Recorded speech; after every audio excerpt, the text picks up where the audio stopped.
Welcome to the Power of Music podcast. Brought to you by JM International. Get ready to explore conversations with those making a difference through music. Hello, and welcome everyone to the JM Jeunesse Musicale podcast, a global network of NGOs that empowers young people through music across all boundaries. Today, we are recording from the European Parliament in Strasbourg, where JMI is hosting the European Emerging Bands Contest at the EYE. My name is Ricardo, and I'll be your host, and for this episode, I'm joined by Will Stephenson. Will has journeyed through diverse realms within the music industry, spanning roles in record labels, synchronization, and he's presently label manager at Paradise Worldwide. Thank you so much for joining me today. First, what has been your journey into music? Well, I guess we can start at the beginning. I always played in bands at school, and I had a really great physics teacher, actually. For whatever reason, all of my physics teachers seem to play music. I don't actually know why, but all of the physics teachers seem to be into like rock. They seem to be into heavy metal. It's something about that subject. But I had a physics teacher, shout out to Adrian Holland. I don't know if he's actually listening, but I owe it to him to be the first guy to basically put me in a band. I was really, really young with this after-school club. And he, obviously I was too young to know how he did it at the time, but he basically put together this rock club after school and, he had a band himself, he had the instruments and put a guitar in my hand. And I actually was the singer at the time. So, and he managed to get us to perform in a pub. So we had this battle of the bands thing. I grew up in the UK, by the way, for those listening. You probably tell already from my voice. So there was a battle of the bands, kind of faux battle of the bands in Hampshire where I lived. And I was playing an awful rendition of Wild Thing by the Trogs, and I was the singer, and I was so embarrassed there's a line in there where it goes, I think I love you, and I was so embarrassed at the time because I was like, must have been 11 years old or something, or 12 years old, and I changed it to say, I think I like you, and this awful, there's footage of this, and it comes out all the time. My mum's got this video footage of this performance, and it's just it's just one of those things that comes back to haunt, So technically this was your first bit of songwriting then? That was my first, yeah, I guess so. Yeah, I guess I've tweaked a classic track, I think probably for the worse. Yeah, and my what I was listening to, and I can't say I was listening to great stuff at the time. It was, I guess a lot of my first loves were a lot of people my age. I'm 27, so it was Green Day, Linkin Park, a lot of that stuff. And then obviously my dad was much more of a classic rocker. He was listening to Led Zeppelin, Hawkwind and Deep Purple and stuff like this. So yeah, kind of skipping forward a little bit, played in bands through my school years and,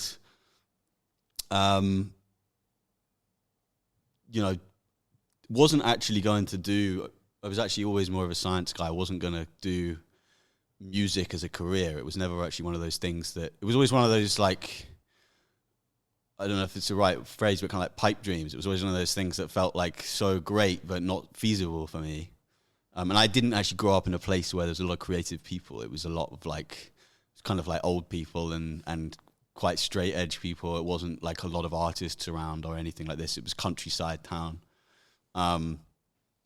But I didn't do particularly well in my final exams and was kind of staring at the abyss at 19 years old, kind of what next?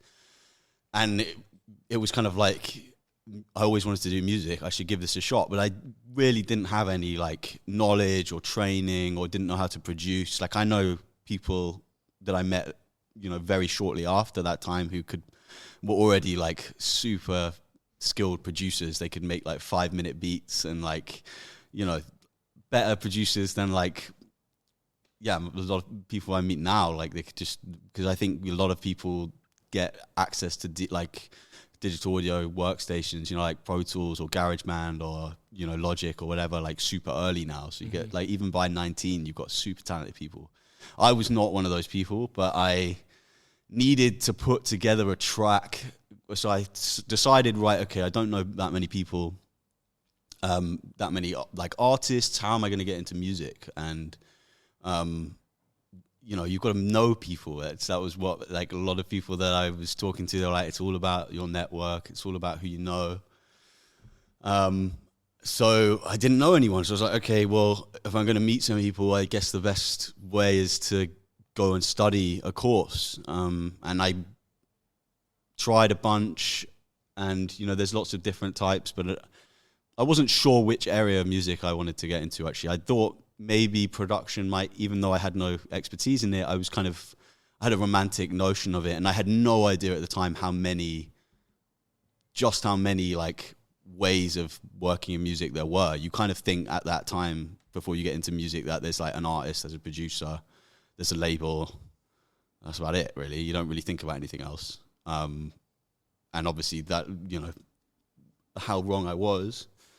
But to get into university, I had to make this track. And so I learned Pro Tools just on YouTube, and really couldn't get the hang of it. But I basically just had a microphone. I got a microphone from a neighbor of ours who was kind of partly working in the film industry, handed me a microphone, and I was like, what am I going to do? I can't like songwrite or make a full track. I'd sung in bands, but I wasn't confident that I could like pull off an amazing song or anything. So what I did was go into the local butcher's shop and record them chopping up meat and chopping up, like, welcoming customers, and basically now you'd call it Foley recording, I guess, but it was like basically butcher's shop meat sounds, like some weird thing. And I made this mashup tune of meat sounds, like very avant-garde thing. I wouldn't say it was the best thing in the world. And it had like some other stuff in there. I'd record some other sounds in my room and stuff. But when I got to the interview for the course at uni, they were like, oh, thank God you haven't played like another drum and bass tune or something. I've been listening to this shit all day, and you've come in with this like eclectic thing, this like whacked out thing. And I basically got the place on the spot just because it was like very, very different. And I was like, oh shit, okay, so just do your own thing, right? That's like a good like lesson from the start. Just like do something eclectic and you stand out from the crowd. And then from that, so the course was cool. It was, music business, and there were artists there, and that was, I really do owe that course in a way, not really for what I learned. I don't think I learned very much at all. I was spending way too much time like partying, clubbing. Like I was in London, so I was just like going a bit wild, as everyone does when you first time living in that city. But met some people, met artists for the first time, and ended up managing artists when I was there. Some of the artists kind of, to my surprise, kind of picked me out as someone who might be able to hustle for them or manage them. And I ended up managing 3 artists. So I managed a DJ, or a kind of like a solo electronic producer, DJ guy, a singer-songwriter, and a band. And just really no idea what I was doing, but just sending off lots of emails, trying to get them gigs. And like, unfortunately, a lot of the gigs, like even from not that long ago, a lot of the venues have closed since I was doing it. But, there was a venue in Kilburn called The Good Shit, which is North London, that they just put on bloody anyone. But you need these grassroots venues, right? And we just did all of that, all of the kind of crappy venues around London.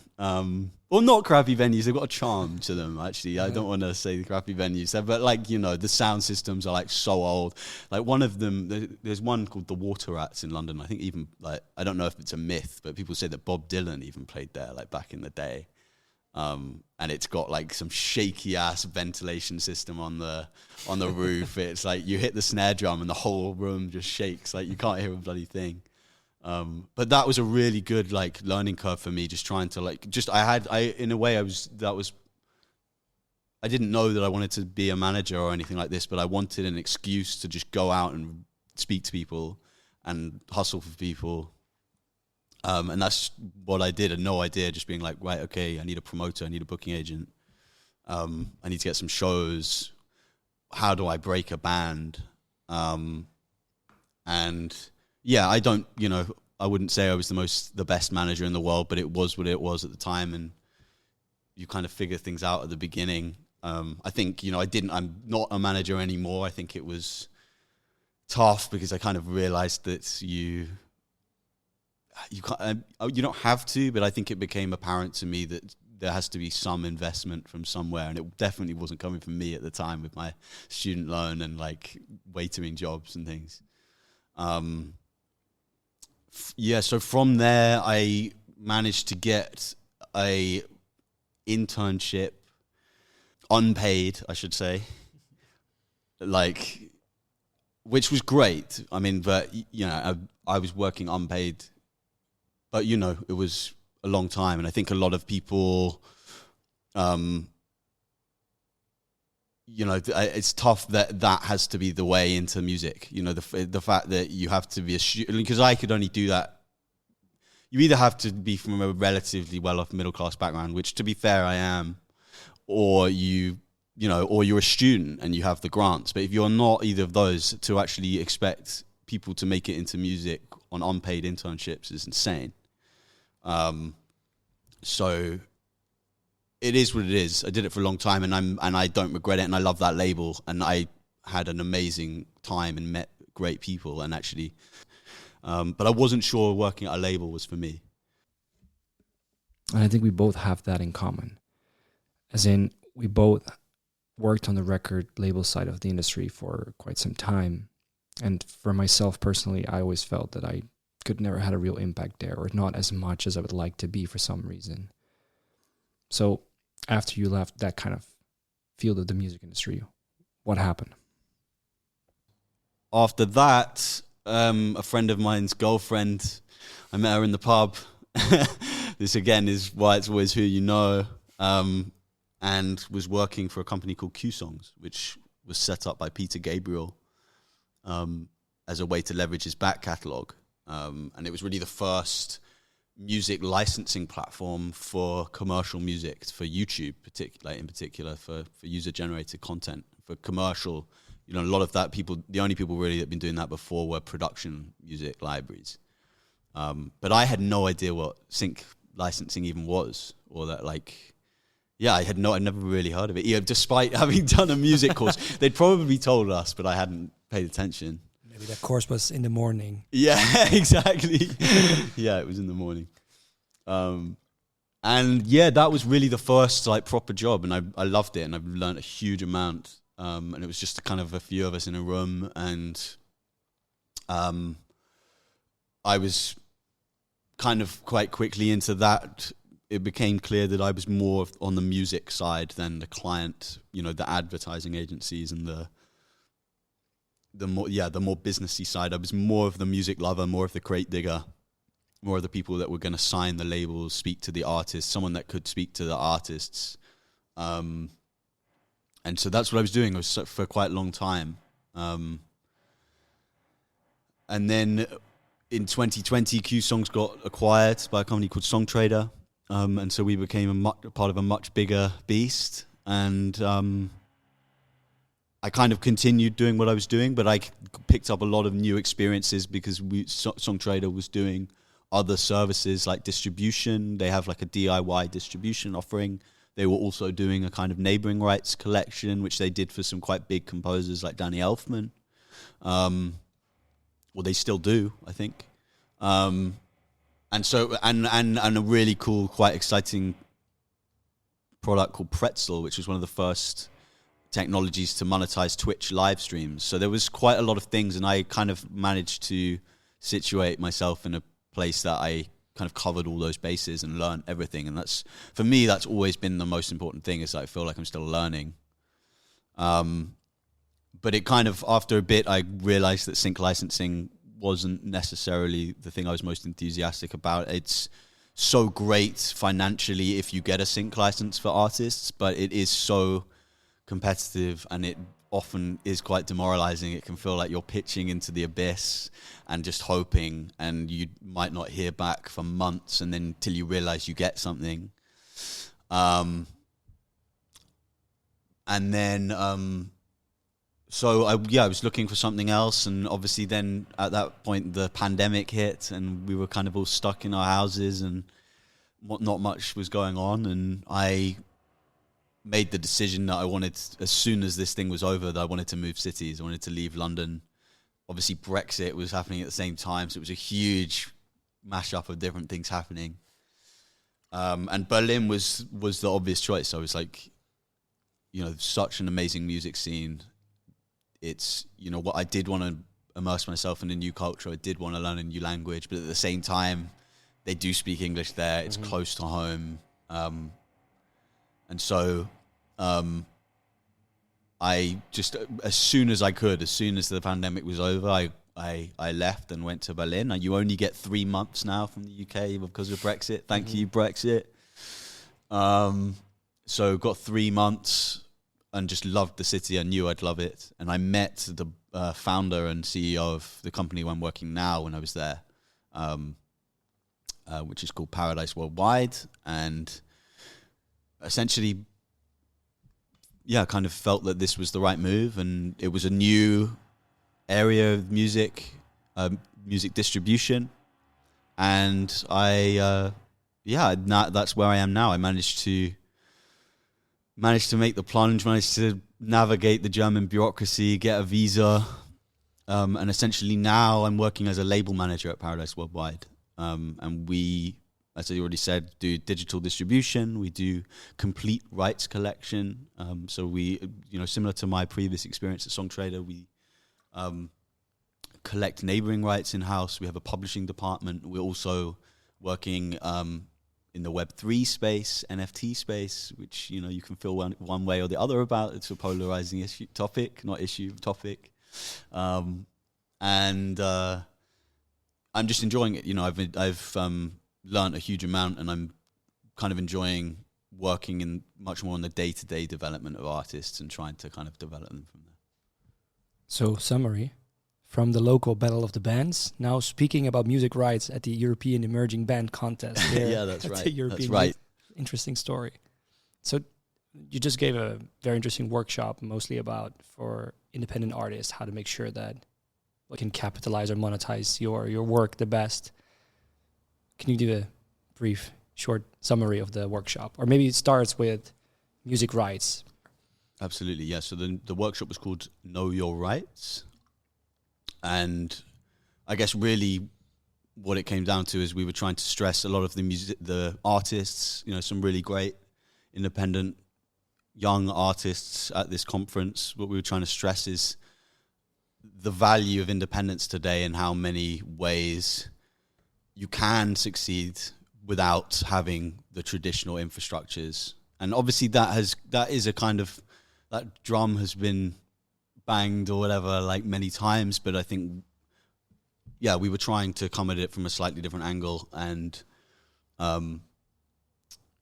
just stress that there's, if you have the knowledge of all of the rights systems, that there's, you know, whilst there is more ways than ever to distribute, and there's more ways than ever to create music, there's also a lot more flexibility to find a niche, and that you don't necessarily need to compete against everyone else. I think a lot of people get so overwhelmed when they hear stats like 100,000 tracks a day up to Spotify, and that is a scary thing. But I think also, you know, those aren't all artists of the same caliber. You know, as you know, and we've kind of had this topic before, you know, off the podcast or before the podcast. You know, they're not all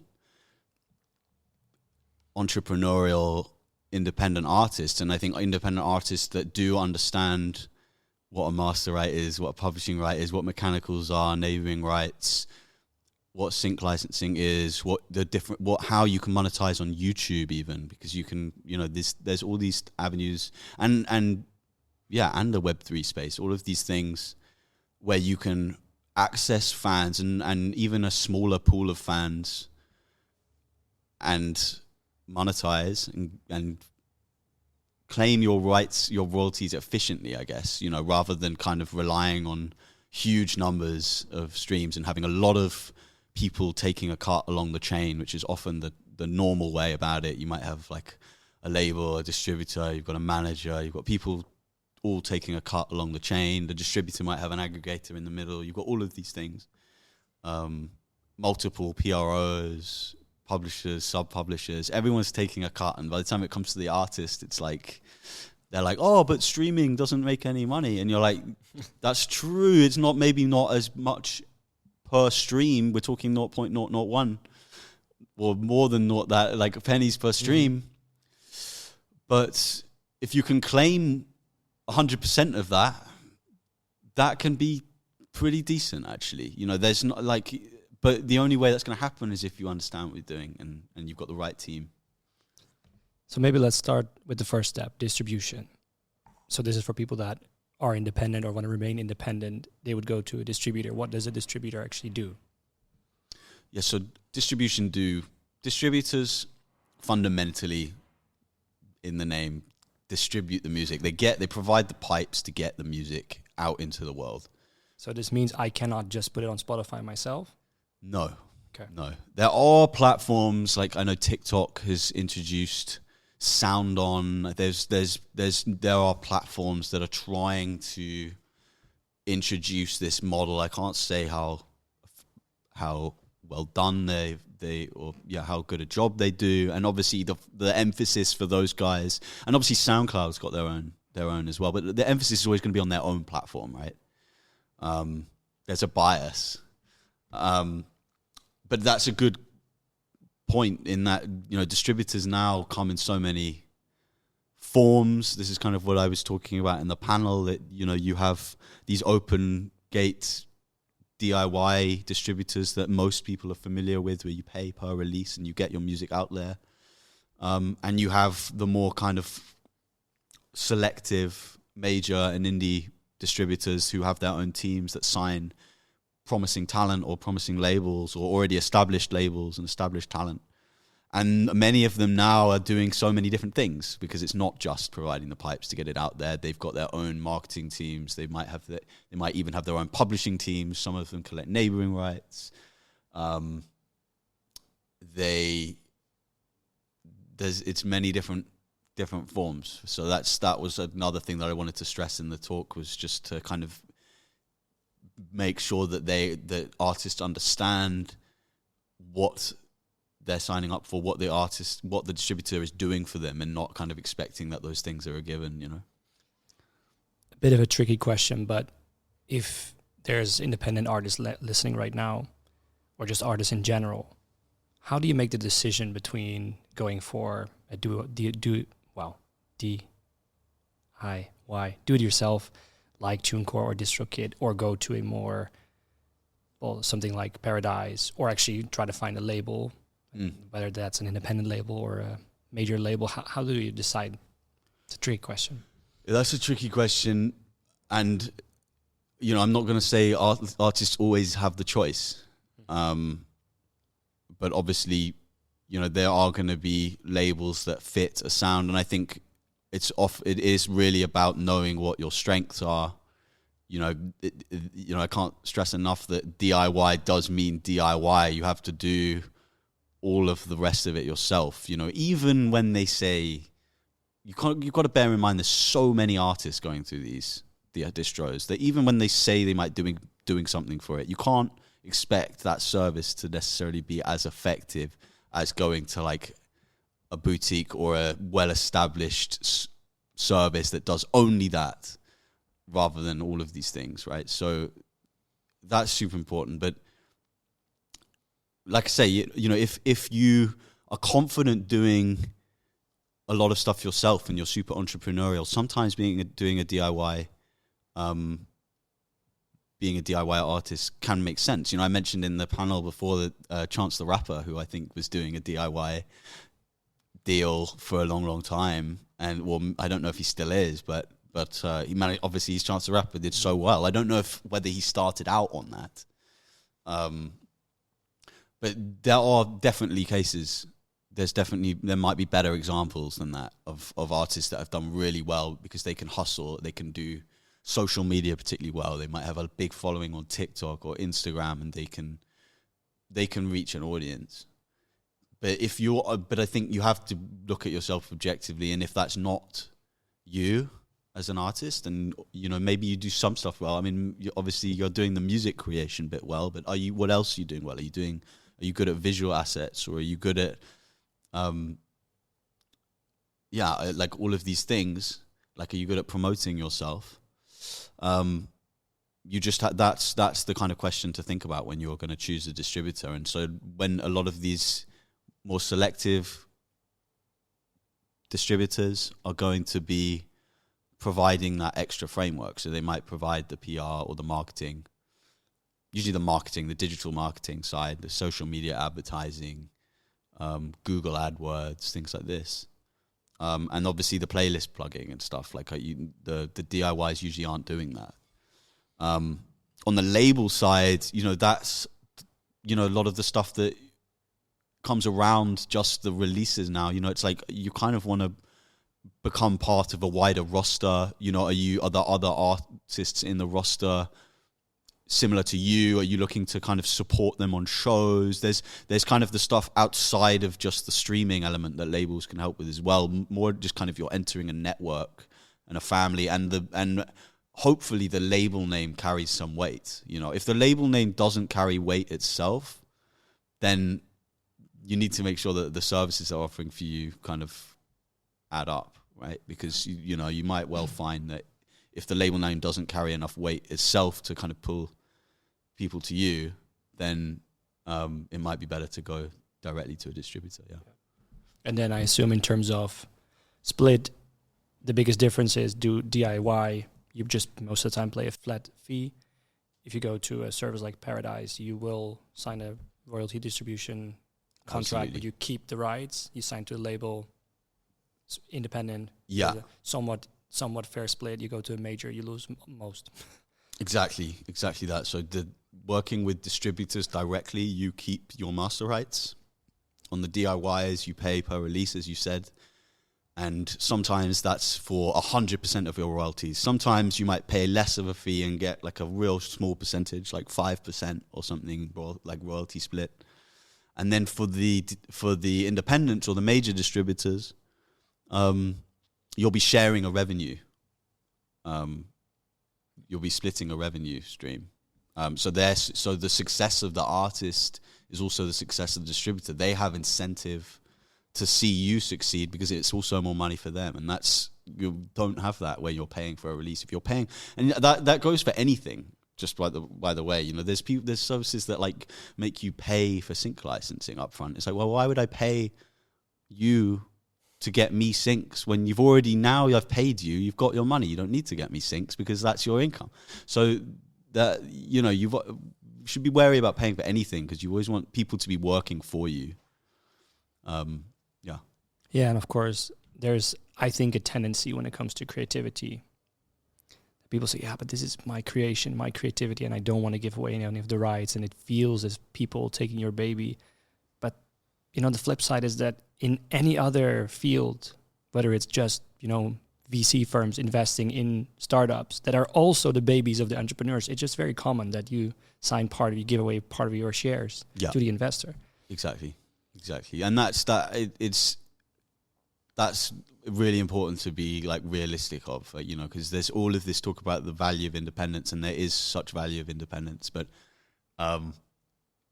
at some point you're going to want to work with other people. You can't really do everything yourself, but it just comes in many different forms. I think usually when people talk about independence, they talk about breaking away from the traditional structures, the traditional record label, the traditional publisher, all of these things. But that doesn't mean you don't work with anyone, period. It doesn't mean you can do everything yourself. You still have to kind of use tools. So, yeah, super, super important. Yeah, plus I think a lot of artists, when they first hear about this, they think that signing with a label is also signing away your creative freedom. But that definitely does not have to be the case. You can keep your creative freedom while having a supporting network. Yeah, absolutely. And hopefully the label is lending something to that creation process, and and even collaborations on album, other artists to collaborate with, and all of this. And one of the other things we already briefly touched on that you talked about for some time during the panel was music rights in general. And I think because it's also looking at the time, to quickly summarize, there's just a bunch of very different, there's the publishing, the master, and then there's the mechanical and the neighbor, and all these different, and it can be quite daunting, I think, for beginning artists. What would you give them as one tip or one advice, where to start or what to do in terms of rights management? In terms of learning or what do you sign up first? Is there what would you suggest to an artist? Some artists might have a certain skill set straight away. Like there's some,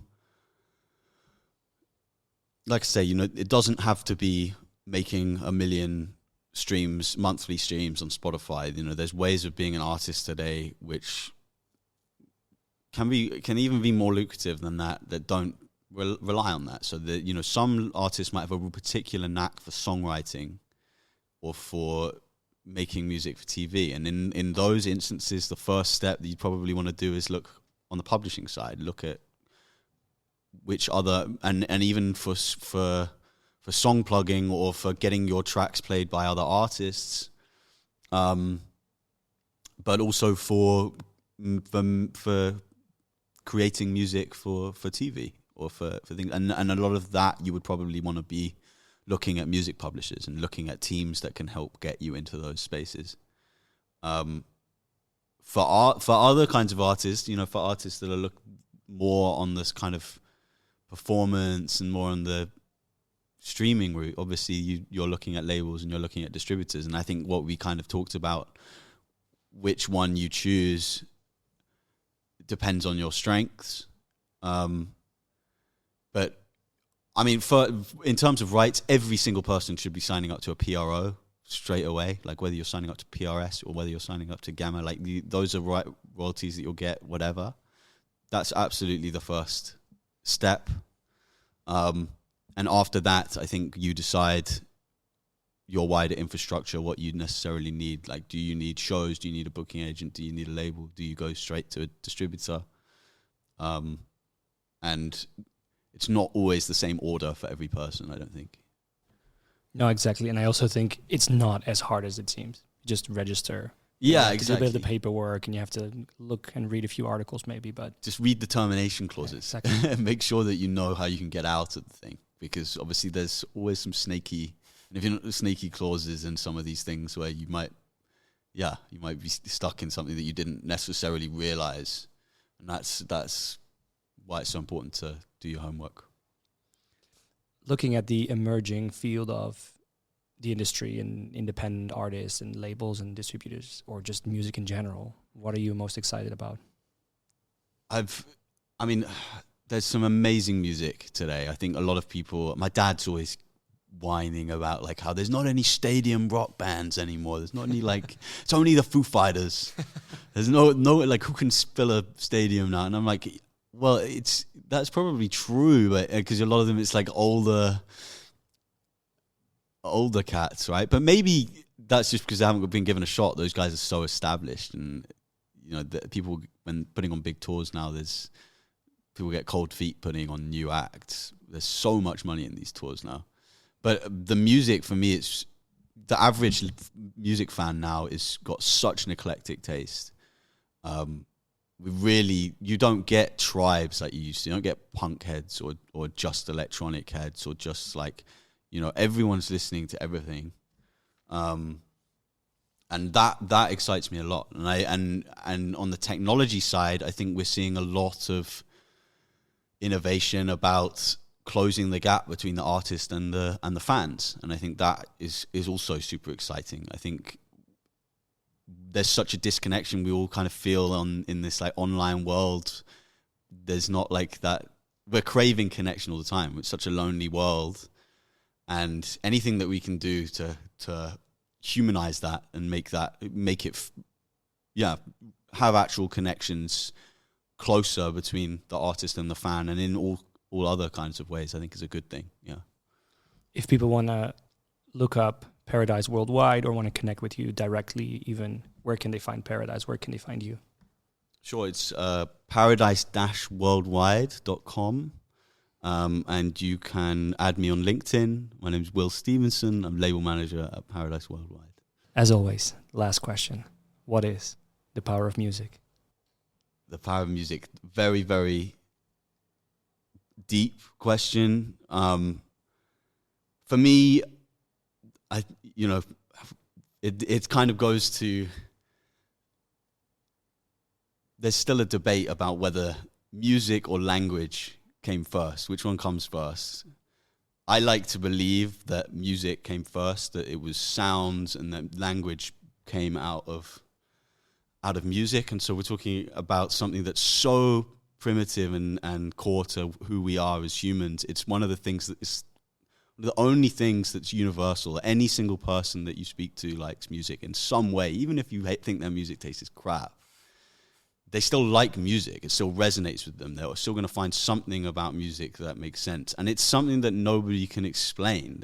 We don't really understand why some music resonates with some people and not others. And there's been people trying to make, music that resonates with everyone for so long, and nothing's succeeded. And that's the magic of it, I think. And it's one of those things. It's the only thing that can really connect every single person wherever you're from. And so that still gives me hope. All of this fear-mongering that you read in headlines about, like, we're doomed, or all of, like, or the quality's getting worse, or I don't believe any of that, because I think there's always going to be like a fundamental thing that cannot be explained about music, where it moves you or it doesn't move you, and people are going to know, they're going to tell one way or the other. And when it goes beyond that tipping point, people are going to have a knee-jerk reaction and bring it back to where they want it to be. And so it's always going to be good. There's always going to be good music, and that's amazing. I can't explain why that is, but I think that's the power of music for sure. Thank you so much. Thank you. Thank you very much for listening. If you want more information about JM, or you would like to get involved, visit www.jmi.net. At JMI, we are on a mission to make the world more musical. That's why we created Mubazar, a digital platform that helps us manage all our musical activities across 80 countries worldwide, connecting musicians with opportunities to grow both personally and professionally. If you are a music professional looking for a better way to manage and promote your music activities, check out Mubazar. Created for music organizers, by music organizers, Mubazar allows you to run music competitions, workshops, camps, auditions, masterclasses, awards, events, and much more. With a massive list of music-specific features, Mubazar offers custom application forms, payments for your activities, jury tools, translations, analytics, and more. Mubazar is fast becoming the best place for musicians to find and apply for music opportunities online, and you can sign up today for a free organizer account by going to www.mubazar.com, registering, and then requesting to upgrade to an organizer on the right-hand menu. For more info, don't hesitate to get in touch via support@mubazar.com. It would mean a lot to us if you could give us 1 minute of your time and rate and review the podcast. In case you have any suggestions or would like to be one of our next guests, feel free to reach out to us through the JMI socials.